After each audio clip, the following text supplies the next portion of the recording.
Good afternoon, students.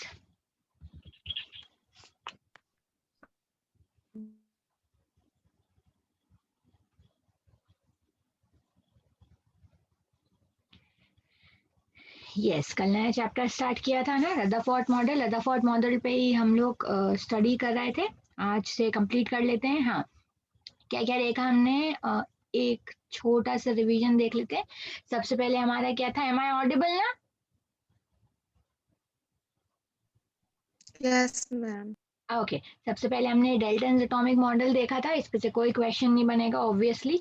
क्या कहता था डाल्टन्स एटॉमिक मॉडल के, जो आपका कोई भी मैटर है वो छोटे छोटे टाइनी पार्टिकल से मिलकर बनाए हैं, जिनको एटम्स कहते हैं, और एटम्स इंडिविजिबल है और इंडिस्ट्रक्टिबल है and so on, right.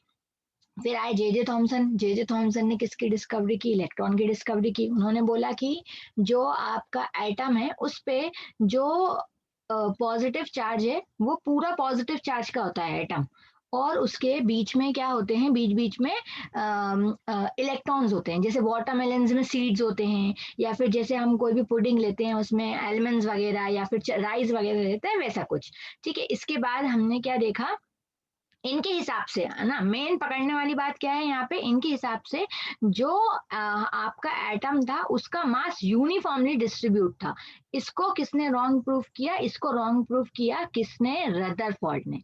Rutherford ने एक्सपेरिमेंट किया, एक अल्फा पार्टिकल लिया। ठीक है, अल्फा पार्टिकल लिया जिसपे कितना चार्ज था? 2 पॉजिटिव चार्ज।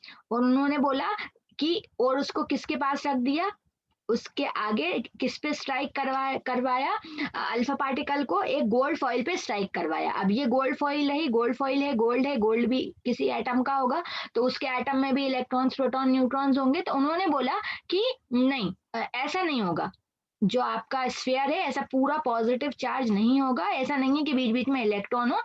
एटम कुछ इस तरीके का होगा, इस तरीके का कि आसपास इलेक्ट्रॉन्स रिवॉल्व करेंगे और बीच में आपका न्यूक्लियस रहेगा। और उन्होंने बोला ये न्यूक्लियस भी क्या है? पॉजिटिवली चार्ज है। अब उन्होंने इसको प्रूफ कैसे किया? उन्होंने एक अल्फा पार्टिकल लिया, अल्फा पार्टिकल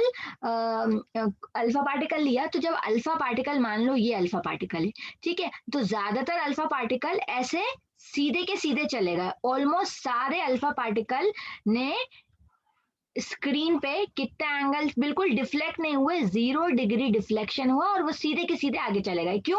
इससे उन्होंने बोला कि जो एटम है उसका ज्यादातर पार्ट क्या है? एम्प्टी स्पेस है। जैसा कि आपको यहाँ पे दिख ही रहा है, एटम का ज्यादातर पार्ट क्या है?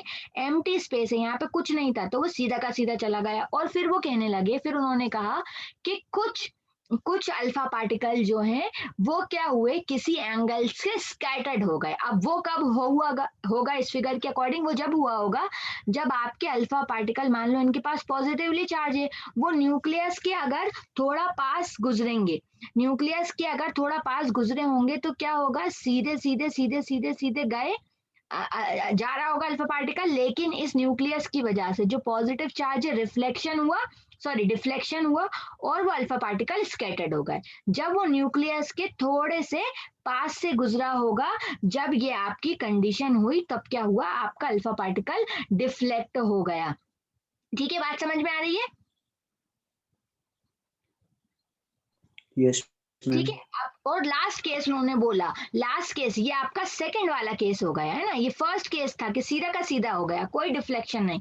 सेकंड बोल रहे हैं कि 90 डिग्री या 90 डिग्री से कम कम डिफ्लेक्ट हुआ होगा। थर्ड बोला उन्होंने 1 in 8000, 8000 में से एक अल्फा पार्टिकल जो है वो वापस आ गया। वापस आया होगा तो उसकी क्या कंडीशन होगी? ये आपका अल्फा पार्टिकल रहा, ऐसा अल्फा पार्टिकल सीधे जा रहा होगा, लेकिन वो जब न्यूक्लियस के पास बिल्कुल आया नहीं ना, देखो न्यूक्लियस से ऐसे स्ट्रेट लाइन में आया, तो उसने फिर फोर्स ऑफ रिपल्शन एक्सपीरियंस किया, और वो वापस के वापस रिफ्लेक्ट होके वापस चला गया। तो ये जो एंगल बना ये एंगल कितना बड़ा 180 डिग्री बना।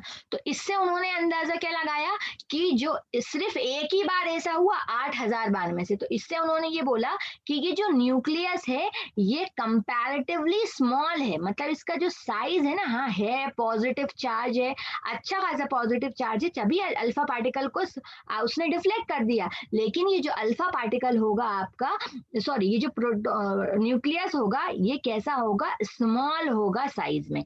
तो ये रदरफोर्ड के कुछ आपके पोस्टुलेट्स थे, यही उन्होंने तीन फिर इसी को पोस्टुलेट बना दिए।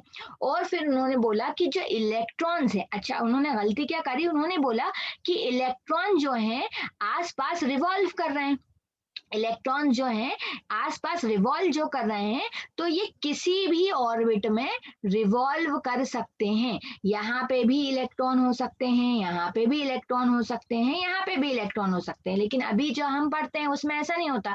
हम देखते हैं एक के शेल है, एल है, एम है, एन है, डिस्क्रीट शेल्स होते हैं, कंटिन्यूअस शेल नहीं होते।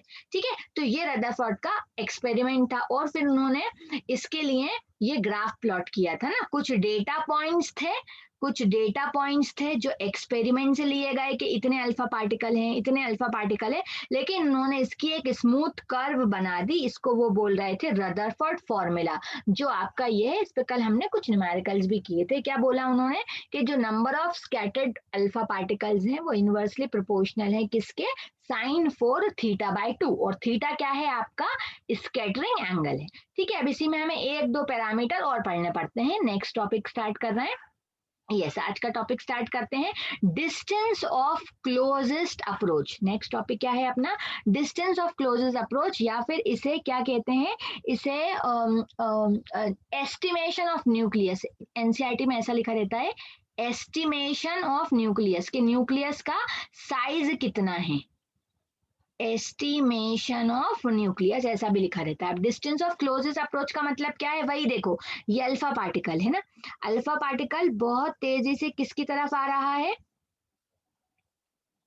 अल्फा पार्टिकल मान लो ऐसे ये अल्फा पार्टिकल रहा, ऐसे सीधे सीधे आ रहा है, इसके पास बहुत सारी काइनेटिक एनर्जी है, सीधे आया आया आया आया आया आया आया, लेकिन जब ये ये ले लेते हैं कि कोई गोल्ड फॉइल है ना, गोल्ड फॉइल का आपका ये एटम है कोई, ठीक है, तो जब ये बिल्कुल आगे आता जाएगा आता जाएगा आता जाएगा, तो ये रदरफोर्ड ने तो बोल दिया कि ये न्यूक्लियस है, और रदरफोर्ड ने ये भी बता दिया कि ये पॉजिटिव चार्ज है, अल्फा पार्टिकल भी पॉजिटिव है, तो इनके बीच में क्या होने लगेगा, रिपल्शन होने लगेगा ना, होगा कि नहीं, दो पॉजिटिव चार्जेस हैं, दो लाइक चार्जेस हैं, तो रिपल्शन होगा।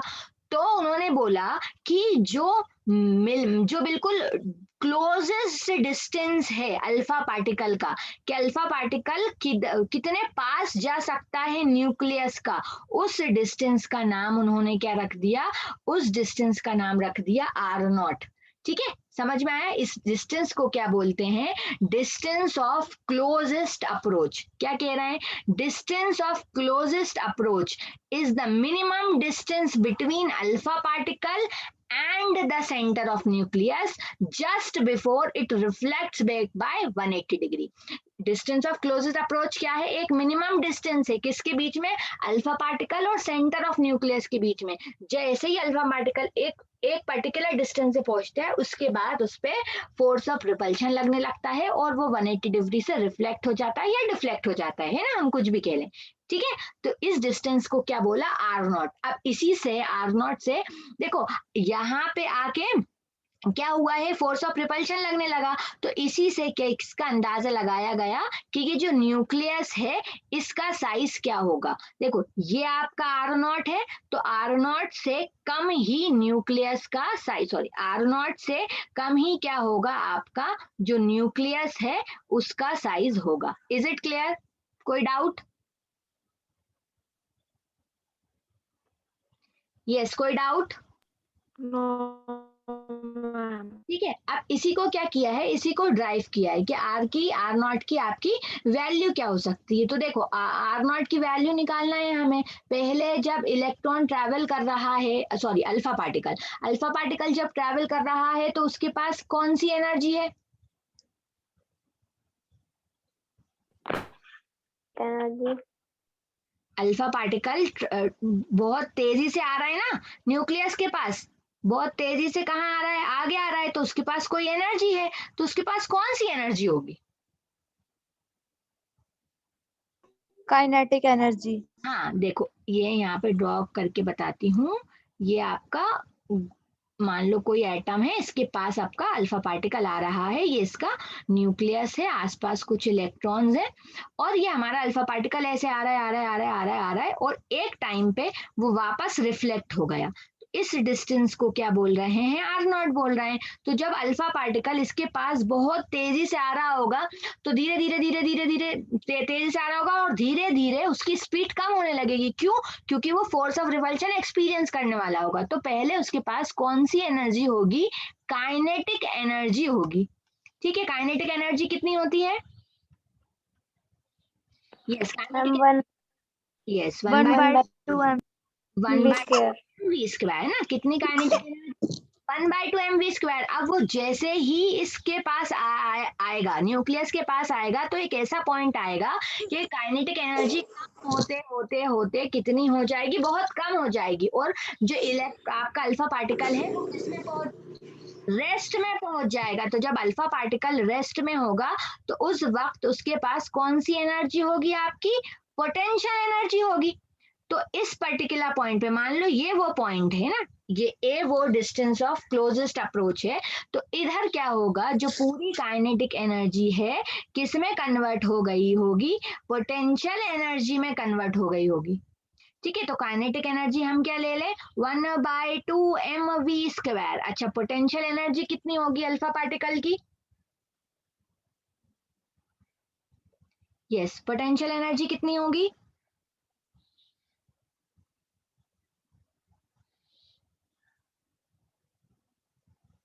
यप, पोटेंशियल एनर्जी क्या होती है? ईवी, इलेक्ट्रॉन वोल्ट में कैलकुलेट करते हैं ना। ठीक है, तो पोटेंशियल कितना होता है किसी पॉइंट चार्ज की वजह से? 1/4 pi epsilon not. 1/4 pi epsilon not ZE/R। मान लो हमें एटॉमिक नंबर नहीं मालूम, तो ZE/R ले सकते हैं। Yes, clear? Yes ma'am. ठीक है, क्लियर? ठीक है, तो इसी को क्या ले लें, ये जो आर होगा यही अपना क्या होगा? आर नॉट होगा। पोटेंशियल एनर्जी क्या होती है, सबको समझ में आया? 1/4 pi epsilon naught ZE² by r होता है। पर अभी हम वो डिस्टेंस क्या ले रहे हैं? आर नॉट ले रहे हैं। तो यहाँ से हम क्या कर सकते हैं? आर नॉट की वैल्यू फाइंड कर सकते हैं। हमारा आर नॉट कितना आ जाएगा? आर नॉट कितना आ गया? 1/4 pi epsilon naught ZE² bye mv² और 2 × 2, या फिर ऐसे, इससे ऐसे भी लिखा रहता है कई जगह, 1/4 pi epsilon naught ZE² by kinetic energy. Direct kinetic energy के फॉर्म में भी लिखा रहता है। ठीक है, समझ में आ रहा है?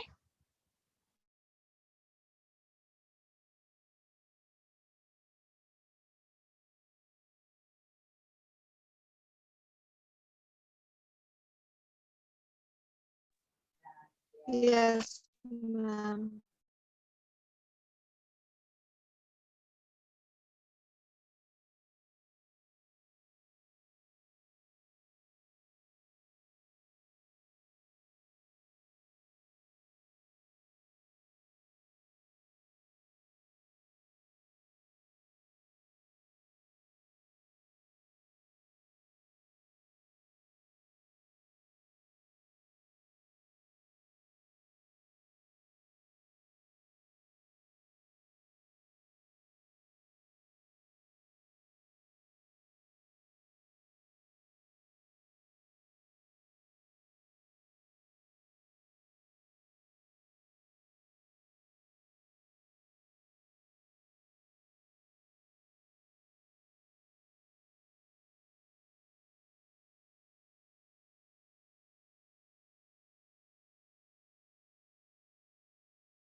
Yes, is it clear guys? समझ में आया? Yup, hello, yes ma'am. Okay. ठीक है, तो ये क्या है? Yes ma'am.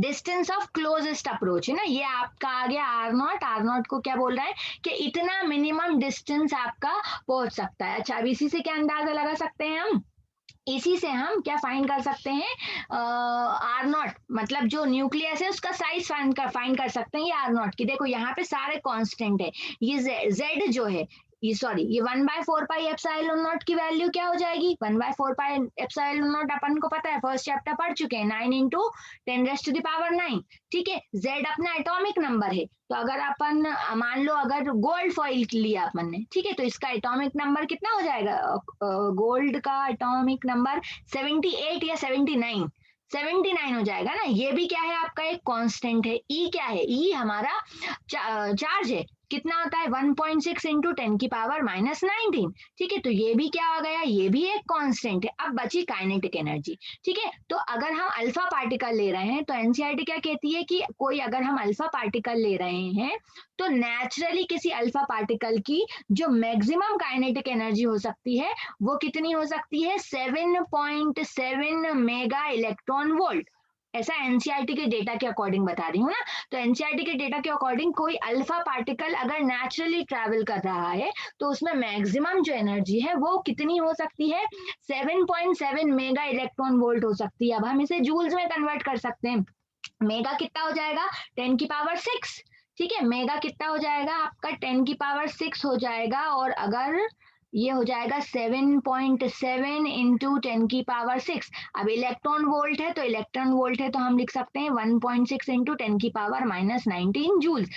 ये हमारी क्या आ गई, ये हमारी आ गई काइनेटिक एनर्जी। तो इसका मतलब ये आर नॉट फाइंड अगर मैं कर लूं तो मुझे पता चल जाएगा कि उससे कम आपका न्यूक्लियस होगा। तो ये सब डेटा जब आप पुट करेंगे तो आर नॉट की वैल्यू हमें कितनी मिलती है, 3 इंटू 10⁻⁻14। इसलिए कहा जाता है कि जो आपका न्यूक्लियस है इससे तो छोटा ही होगा, इससे छोटा होगा तो उसे रफली कितना ले लेते हैं, 10 अप्रोक्सीमेटली कितना ले लेते हैं, 10⁻⁻15 मीटर। ये समझ में आ रहा है, कोई डाउट? No ma'am. ठीक है, Yes, तो ये ma'am, क्या all आ right. गया आपका, ये आ गया डिस्टेंस ऑफ क्लोजेस्ट अप्रोच। ये बात समझ में आ रही है ना कि यहाँ तक आपका ये जो पार्ट है यहाँ तक आर नॉट है। ठीक है, ये आर नॉट की वैल्यू है तो न्यूक्लियस तो इससे कम ही होगा। तो फिर यही बात मैंने ये नेक्स्ट स्लाइड में डाल दी है कि जो रेडियस है ना, जो आपका न्यूक्लियस का रेडियस है, the radius of nucleus must be smaller than the above value. ठीक है, जो न्यूक्लियस है वो छोटा ही होगा आपका, ये जो आर नॉट आ रहा है, आर नॉट अपन का किस ऑर्डर में आ रहा है, 10⁻⁻14 मीटर ऑर्डर में आ रहा है, अप्रोक्सीमेटली 3 इंटू है ना। तो जो रेडियस है वो किस ऑर्डर में आ जाएगा, 10⁻⁻15 मीटर में आ जाएगा। Okay, clear clear? Yes ma'am. ठीक है, नेक्स्ट, अब नेक्स्ट चलते हैं, नेक्स्ट एक और पैरामीटर लेके चलते हैं, इम्पैक्ट पैरामीटर। नेक्स्ट आपका क्या है, इम्पैक्ट पैरामीटर। अभी इम्पैक्ट पैरामीटर क्या है, छोटा सा ही टॉपिक है। देखो इम्पैक्ट पैरामीटर आपका क्या होता है कि हम ले लेते हैं कि ये क्या है आपका, इसके लिए वो डायग्राम से सही समझ में आएगा। देखो इम्पैक्ट पैरामीटर क्या होता है, हमने देखा अभी मैंने ये 3 पॉइंट्स आपको समझाए थे कि अगर इस रीजन में से मान लो, इस रीजन में से अगर अल्फा पार्टिकल गुजरा है ना, अल्फा पार्टिकल अगर इस रीजन में सीधे से सीधे जाएगा तो यहाँ पे एंगल कितना होगा आपका, 0 डिग्री। सबको समझ में आई थी ये बात कि अगर इतने रीजन में से निकला जो कि एटम का एम्प्टी स्पेस है तो आपका एंगल 0 डिग्री होगा। अगर ये न्यूक्लियस के थोड़ा पास मान लो इस रेंज में रहा, इस रेंज से अगर अल्फा पार्टिकल गुजरेगा तो थोड़ा डिफ्लेक्ट हो जाएगा, मतलब एंगल ऑलमोस्ट 90 डिग्री या 90 डिग्री से ग्रेटर लेस देन 90 डिग्री के आसपास होगा। और अगर बिल्कुल न्यूक्लियस के सामने से गुजरेगा अगर, तो जो आपका अल्फा पार्टिकल है वो रिफ्लेक्ट हो जाएगा, तो एंगल कितना होगा, 180 डिग्री होगा। तो इससे ये बात समझ में आ रही है कि अल्फा पार्टिकल किधर से गुजरेगा, उसका डिस्टेंस क्या है, अल्फा पार्टिकल का जो डिस्टेंस है वो डिस्टेंस क्या है, इससे बहुत फर्क पड़ रहा है। इससे हम क्या अंदाजा लगा सकते हैं इस एक पर्टिकुलर डिस्टेंस है कि किस डिस्टेंस से गुजर रहा है, यहाँ से गुजर रहा है, यहाँ से गुजर रहा है, या यहाँ से गुजर रहा है। इस डिस्टेंस से ये हम हिसाब लगा सकते हैं कि जो आपका स्कैटरिंग एंगल होने वाला है, जो आपका स्कैटरिंग एंगल होगा वो अप्रोक्सीमेटली किसके इक्वल होने वाला होगा, है ना। अगर बहुत ऊपर से गुजर गया तो हमें समझ में आ रहा है कि बहुत ऊपर खाली जगह है, एम्प्टी स्पेस है, तो एंगल 0 डिग्री होगा। ठीक है, थोड़ा न्यूक्लियस के आसपास रहेगा तो 90 डिग्री के आसपास होगा, और बिल्कुल न्यूक्लियस से स्ट्रेट लाइन में रहेगा तो कितना एंगल हो जाएगा, तो 180 डिग्री, 90 डिग्री के बिल्कुल न्यूक्लियस के स्ट्रेट लाइन में रहेगा तो 180 डिग्री एंगल हो जाएगा। तो ये जो अल्फा पार्टिकल की इनिशियल वेलोसिटी है ना, बिल्कुल शुरू में जो अल्फा पार्टिकल की वेलोसिटी है उससे ये जो लाइन गई है स्ट्रेट लाइन, इस डिस्टेंस को, इस परपेंडिकुलर डिस्टेंस को क्या बोलते हैं, इम्पैक्ट पैरामीटर बोलते हैं। ये आपका न्यूक्लियस है, ठीक है, न्यूक्लियस से एक स्ट्रेट लाइन बनाई और अल्फा पार्टिकल जिधर से भी आ रहा है, मान लो यहाँ से आ रहा है, यहाँ से किधर से भी अल्फा पार्टिकल ट्रेवल कर रहा था, तो उसकी जो इनिशियल वेलोसिटी, मतलब जहां से उसने चलना शुरू करा, वहां से इस लाइन का ये जो परपेंडिकुलर डिस्टेंस है इसे क्या बोलते हैं, इम्पैक्ट पैरामीटर, जिसे किससे डिनोट करा गया, बी से डिनोट करा गया। ठीक है, अब देखो इससे फायदा क्या है, इससे फायदा ये है कि अगर ये बी बहुत बड़ा हुआ, अगर बी की वैल्यू ज्यादा है, ठीक है, बी की वैल्यू जो है बहुत ज्यादा है अगर, तो अपन समझ जाएंगे कि जो आपका थीटा होगा वो कितना होगा। डायग्राम में देख के बताओ, अगर बी की वैल्यू बहुत ज्यादा है तो स्कैटरिंग एंगल कितना होगा, मान लो यही है बी की वैल्यू अभी, तो स्कैटरिंग एंगल क्या होगा, yes, give it a try, कुछ तो बोलो। अगर b की बहुत बड़ी वैल्यू होगी तो आपका स्कैटरिंग एंगल कितना हो जाएगा, 0 डिग्री हो जाएगा। अब सेकंड केस देखो, अगर b की वैल्यू कम है, b की वैल्यू कम है, मान लो ये केस ले रहे हैं आप, ये केस ले रहे हैं, यहाँ से अल्फा पार्टिकल ऐसे जाएगा और यहाँ पे रिफ्लेक्ट हो गया कुछ ना कुछ डिफ्लेक्ट हो गया, डिफ्लेक्ट हो गया इसका मतलब ये जो डिस्टेंस होगा, डिफ्लेक्ट हो गया मतलब फोर्स ऑफ रिपल्शन लगने लगा, फोर्स ऑफ रिपल्शन लगने लगा मतलब ये कौन सा आ गया, आपका आर0 डिस्टेंस आ गया। ठीक है, तो अगर अपन कह दें कि बी की वैल्यू, ये डिस्टेंस मान लो कम होता जा रहा है, ये डिस्टेंस इतना सा है, बहुत कम है, बहुत कम है, इसका मतलब बी की वैल्यू 0 ले लो, इस बार कितनी ले लें, बी की वैल्यू 0 ले लें, 0 मतलब डेसिमल में ले लो, 0.1 0.3, बिल्कुल कम है। इस लाइन से जो न्यूक्लियस से पास हो रही है उससे बी ना, जो ये अल्फा पार्टिकल ट्रेवल कर रहा है, तो ये बी की वैल्यू अपन ने बहुत कम ले ली, इसका मतलब न्यूक्लियस के पास जा रहा है अल्फा पार्टिकल, बी की वैल्यू कम है, इसका मतलब न्यूक्लियस के पास जा रहा है, न्यूक्लियस का पास जा रहा है, तो जो आपका स्कैटरिंग एंगल होगा वो कितना होगा, 180 डिग्री होगा। समझ में आ रही है बात, अब समझ में आ Yes, रहा है पक्का। Yes ma'am.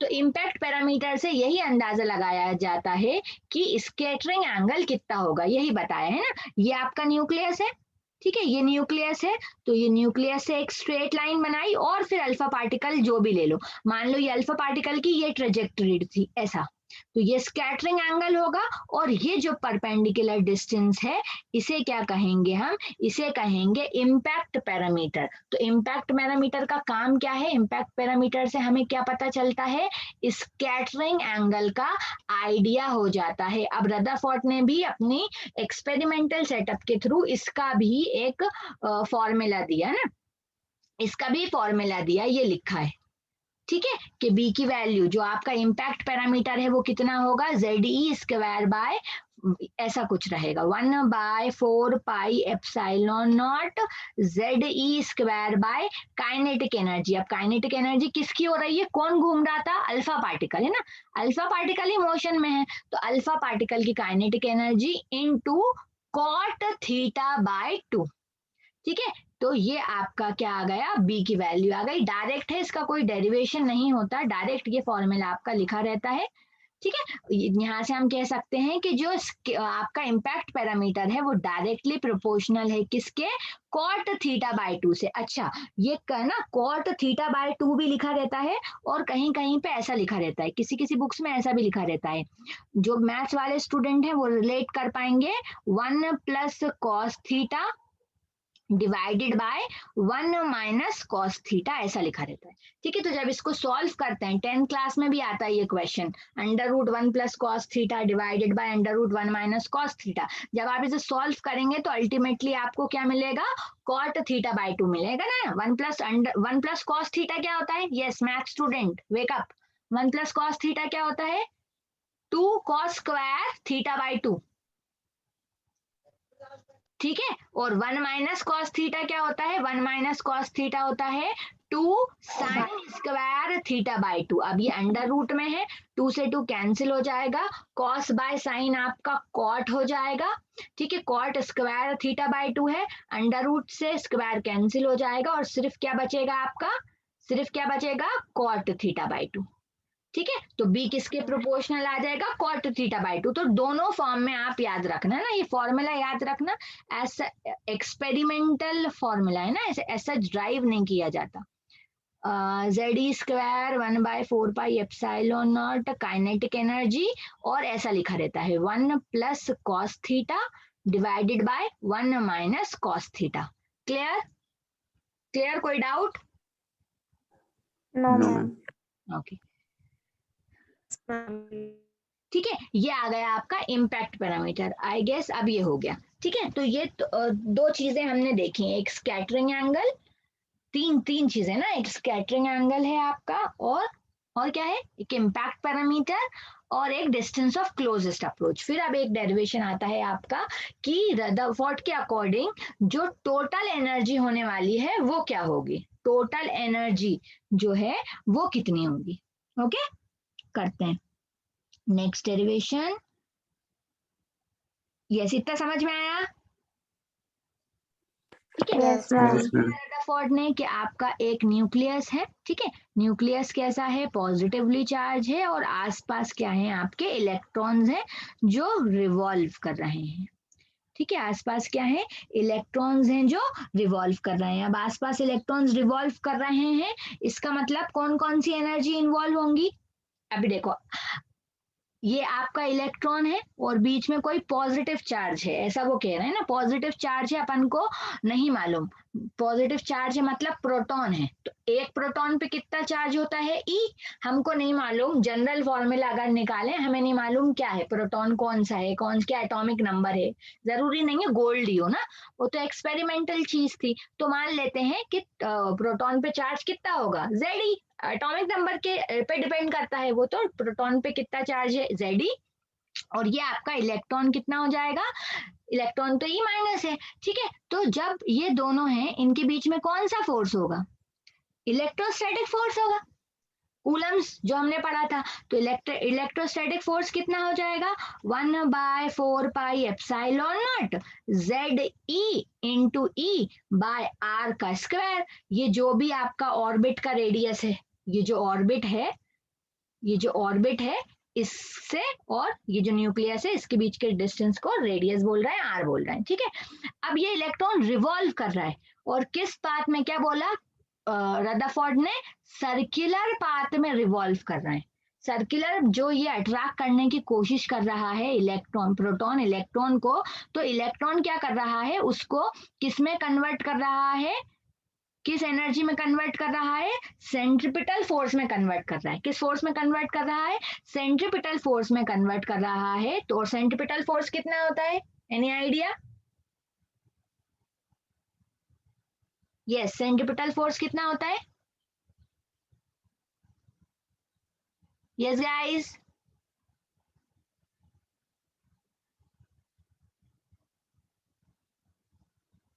हेलो, किसी को नहीं मालूम?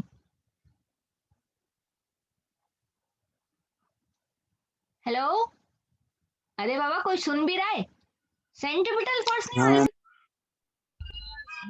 Ma'am. Centripetal force is mv square by r। ठीक है, तो ये इलेक्ट्रॉन क्या कर रहा है, घूमते जा रहे हैं, घूमते जा रहा है। इसका मतलब ये जो आपका इलेक्ट्रोस्टैटिक फोर्स है ये किसके इक्वल होगा, सेंट्रीपिटल फोर्स के इक्वल होगा।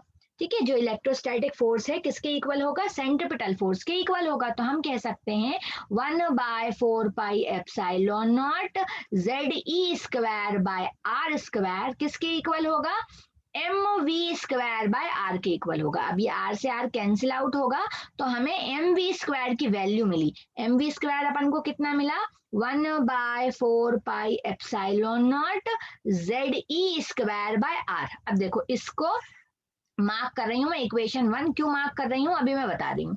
ठीक है, अब अगर हम देखें, ठीक है, टोटल एनर्जी मान लो मैं निकालना चाहती हूँ, मैं क्या फाइंड करना चाहती हूँ, अगर टोटल एनर्जी फाइंड करना चाहती हूँ तो टोटल एनर्जी कितनी होगी, कौन कौन सी एनर्जीज हो सकती हैं यहाँ पे, काइनेटिक एनर्जी और पोटेंशियल एनर्जी, मैकेनिकल एनर्जी हो सकती है यहाँ पे तो सिर्फ, है ना।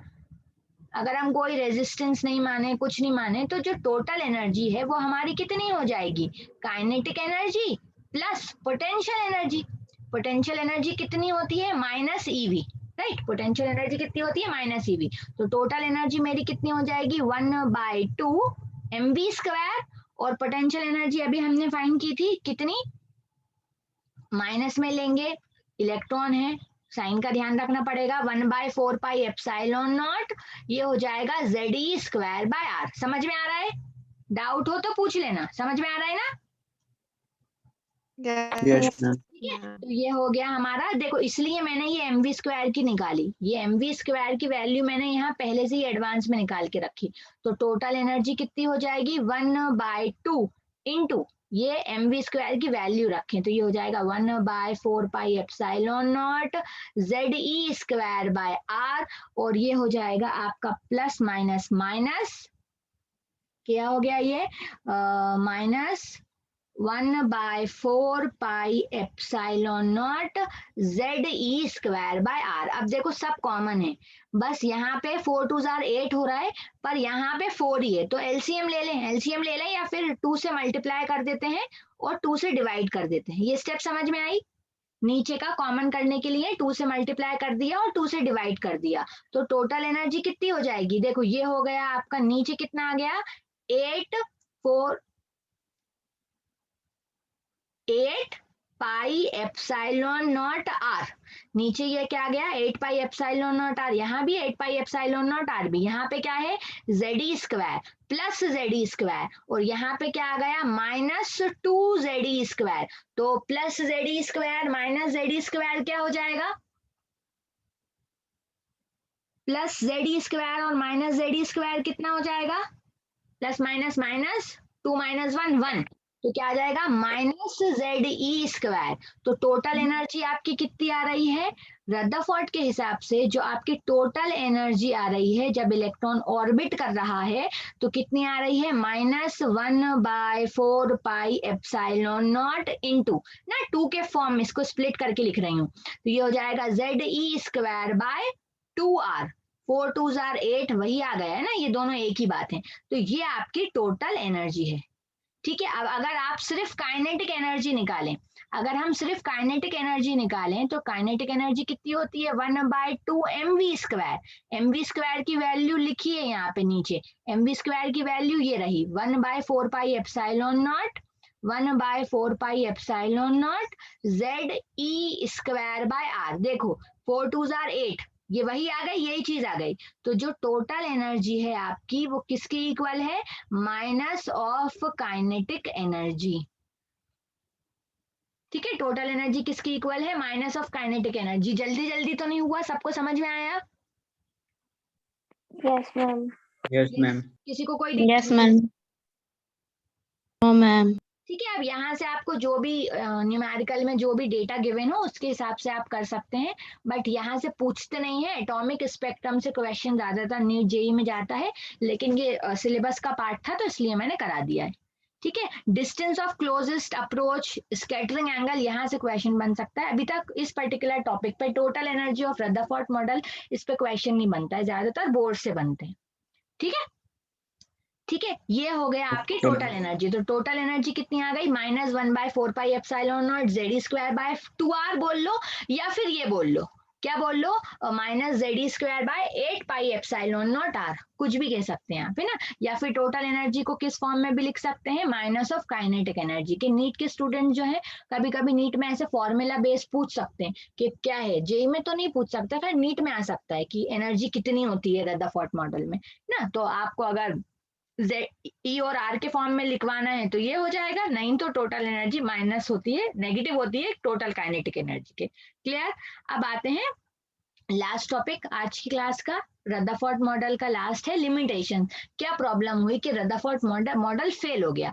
रदरफोर्ड मॉडल बस इसलिए फेल हो गया क्योंकि रदरफोर्ड ने ये कह दिया था कि इलेक्ट्रॉन जो है किसी भी ऑर्बिट में जो है मूव कर सकते हैं। इलेक्ट्रॉन कहीं पे भी हो सकते हैं, मतलब शेल का कोई कॉन्सेप्ट नहीं, कहीं पे भी इलेक्ट्रॉन आपके हो सकते हैं। ठीक है, इसी की वजह से ये क्या हो गया था, फेल हो गया था। अच्छा, अब देखो इसलिए बोले कि किस इलेक्ट्रॉन आसपास घूम रहे हैं, ठीक है, इलेक्ट्रॉन आसपास घूम रहे हैं, इसका मतलब उनमें क्या है, एसिलरेटेड चार्ज पार्टिकल है। इलेक्ट्रॉन आसपास घूम रहा है ना, क्या बोला उन्होंने रदरफोर्ड ने, कि इलेक्ट्रॉन रिवॉल्व कर रहा है कुछ ना कुछ वेलोसिटी के साथ।